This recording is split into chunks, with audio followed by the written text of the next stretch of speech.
अस्सलामुअलैकुम वरहमतुल्लाहि वबरकातुह। उर्दू डिज़ाइनर के नए नए सबक के साथ हम हाज़िर हैं। जैसा कि आपको मालूम है कि हमारा कोर्स चल रहा है और ये तकरीबन 9वां सबक है और हमने तकरीबन इसका तारुफ़ मुख्तलिफ़ चीज़ें जो है हमने सीख ली थी। आज हम कुछ नया करने के लिए तैयार हैं इंशाअल्लाह। तो आप तवज्जो से सबक सुनें, इंशाअल्लाह आपको बड़ा फ़ायदा होगा। तो आज हम जो है इसमें मुख्तलिफ़ कलर लगाने का तरीका सीखते हैं। वैसे तो हमें बहुत सारे कलर पहले से बने बनाए हुए मिल जाते हैं, लेकिन हम चाहते हैं कि हम अपनी तरफ से कोई ख़ूबसूरत सा कलर क्रिएट करें। जैसा कि ये कलर है, आप देख सकते हैं। अभी ये कलर बैकग्राउंड जो है ये तैयार है तकरीबन, लेकिन हम क्या कर रहे हैं, हम एक ख़ूबसूरत कलर अपनी तरफ से बनाना चाहते हैं ताकि हमें अपने जो है कोई चीज़ बनानी हो तो हम कैसे बनाएं। तो सबसे पहले हम शेप पे चले जाते हैं। तो शेप से कोई भी हम शेप ले लेते हैं। मिसाल के तौर पर ये हमने शेप ले ली, ठीक है। इसका हम कोई भी कलर रख सकते हैं जो आपको पसंद हो, ठीक है। मैं ये रख ला। अभी हमने क्या करना है, यहाँ इसको एक कोने में लगा देते हैं, ठीक है। उसके बाद आपने क्या करना है, इसका जो है आपने यहाँ पे इसको कोई और कलर भी दे देना है और इसको ज़्यादा इस तरह बढ़ा देना है। अच्छा, और इस ये जो है इसको थोड़ा सा कोने जो है ये इस तरह बन जाए ताकि ख़ूबसूरत लगे। मज़ीद इसको जितना भी टेढ़ा करना चाहते हैं कर सकते हैं। अभी हम क्या करेंगे, यहाँ आगे जाके इसको जो है रजिस्टर करेंगे।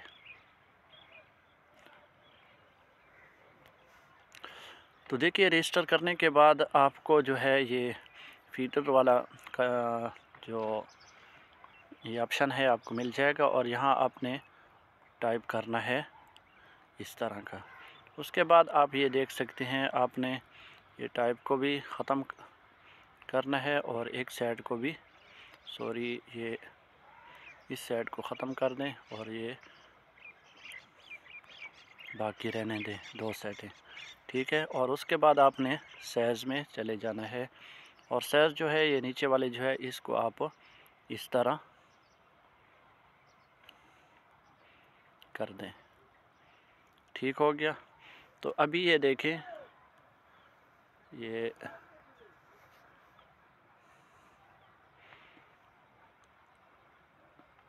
ये देखें, एक हमारे पास डिज़ाइन जो है बन चुका है इस तरह कलर का। अच्छा, इसी को हम फिर कॉपी करते हैं। कॉपी करने के बाद इसको इस तरह मोड़ लेते हैं और इसको यहाँ पर बड़ा करके ले आते हैं। तो ये देखें, अगर इसका हम कलर कोई और रख लेते तो ख़ूबसूरत लगेगा। क्या रखें, इसका कलर हम ये रख लेते हैं, देखते हैं। तो अभी ये देखें, ये एक बहुत ही खूबसूरत कलर लग रहा है। मज़ीद अगर इस पे कोई चीज़ लगाना चाहते हैं, हम कोई शेप और लगा लेते हैं, ठीक है, ताकि मज़ीद इसमें खूबसूरती आ सके। तो हम इसको यहाँ कोने पे लगा देते हैं और इसको भी इसी तरह पहले रजिस्टर करेंगे ताकि हमारे पास जो ये ऑप्शन है ये वाला आ जाए, ठीक है। और इसको देखें, ये सारे तरफ से इसको ऑन रखना है और उसके बाद आपने साइज़ में जाना है और साइज़ को आपने थोड़ा सा बाकी रखना है ताकि ये नज़र आ सके, ठीक है। और उसके बाद आपने जो है इसका कलर कोई तब्दील कर लेना है और इसको आपने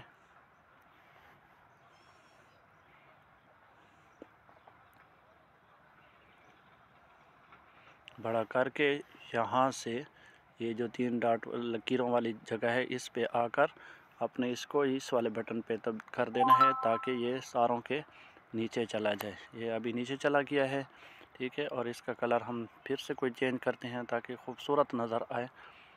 कोई भी आप रख सकते हैं। बहरहाल ये मेरा सिखाने के लिए था। इसको फिर से कॉपी करके यहाँ ऊपर ले जाते हैं, यहाँ पे, और यहाँ भी नीचे कर लेते हैं। अच्छा, इस पे हमने कोई बॉर्डर वगैरह नहीं लगाई। सही है, देखते हैं बॉर्डर लगा के क्या होता है, कुछ खूबसूरत नज़र आता है या नहीं आता।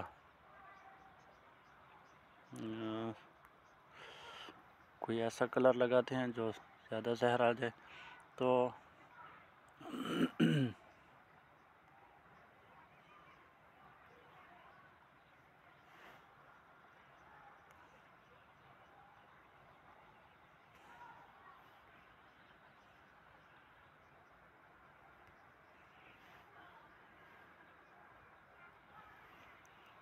तो ये देखें दोस्तों, ये इस तरह का कुछ हमारे पास डिज़ाइन जो है वो तैयार हो चुका है।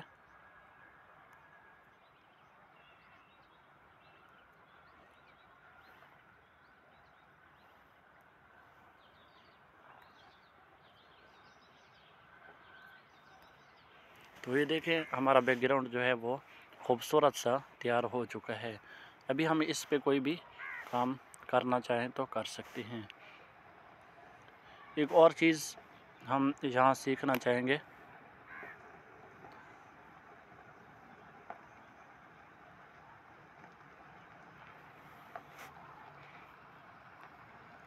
ये जो चीज़ है, ये इसको शैडो कहते हैं। ये बहुत ही ज़बरदस्त किस्म का इसका इस्तेमाल है। इनको ऊपर वाले को ये सेट पे होता है कि उसको ज़ीरो कर दे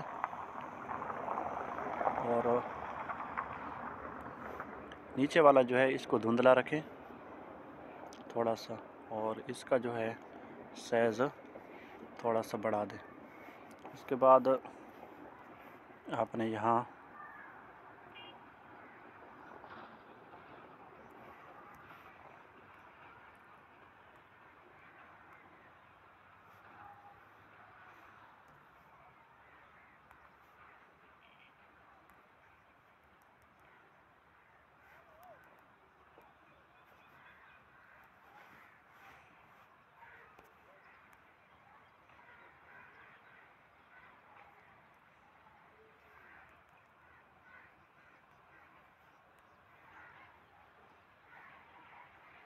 इसको हम काला कलर देते हैं ताकि हमें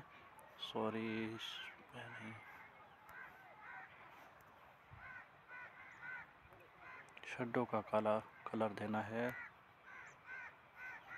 क्यों सारा चेंज हो जाता है। बहरहाल ये कुछ इस तरह का बनेगा। ये देखें आप नीचे